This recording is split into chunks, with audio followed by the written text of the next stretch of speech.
It's scary to see some of those videos that we have out there of just those buildings shaking, and thank goodness we don't see anything major going on right now. Here in Atlanta, we've been dealing with the pollen, as you know, but we've gotten a little bit of a break over the past few days with those numbers that have been trending down. The pollen count for today is 1569. Anything over 1500 is considered extremely high, so we are still in that extremely high range there. The main pollens present are mulberry, oak, pine, sweet gum, and also sycamore.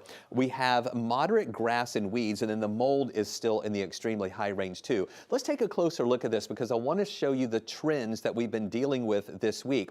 You know, we had our third highest pollen count on record on Monday, when the pollen count got up to 8740. That was also the highest pollen count so far of this year.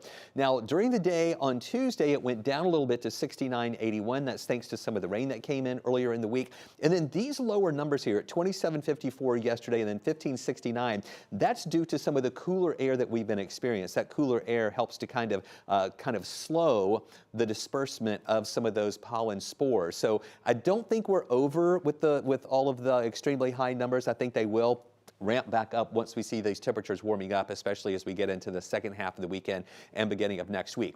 Also the cold air prompting a frost advisory. Not only a frost advisory, that's what you see in blue, but the purple counties you see here in North Georgia, that's where there's a freeze warning in effect for tonight. But with the frost advisory, it's really over a big part of North Georgia, also over into West Georgia here.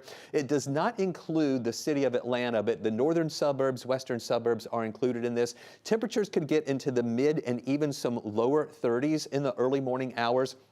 And with the wind dying down, we could see some frost developing on that. That could kill or damage maybe some of those summer annuals that you have already put out. So if you have potted plants that you can bring in, do that. If not, put some mulch around some of those plants that you have already put out there. Right now, we're in the mid 60s, though. It's 64 degrees.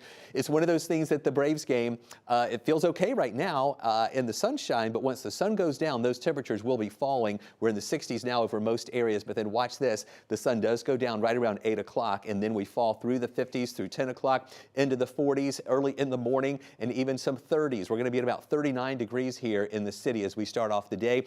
Here's a look at that northerly flow. The wind still a little breezy, but just not as blustery as it was yesterday. Saturday morning really cold, and then Saturday afternoon we're in the mid 60s, and then those temperatures continue to trend upward. Sunday will be up to about 74 degrees. Then continuing into Monday, a few more clouds around, temperatures near 77, but a low rain chance. Better rain chances Tuesday and Wednesday at 40%. Watching Thursday closely, not only rain, but maybe a little bit of some thunderstorm activity there. That clears out Friday with temperatures in the 70s pretty much for all of next week.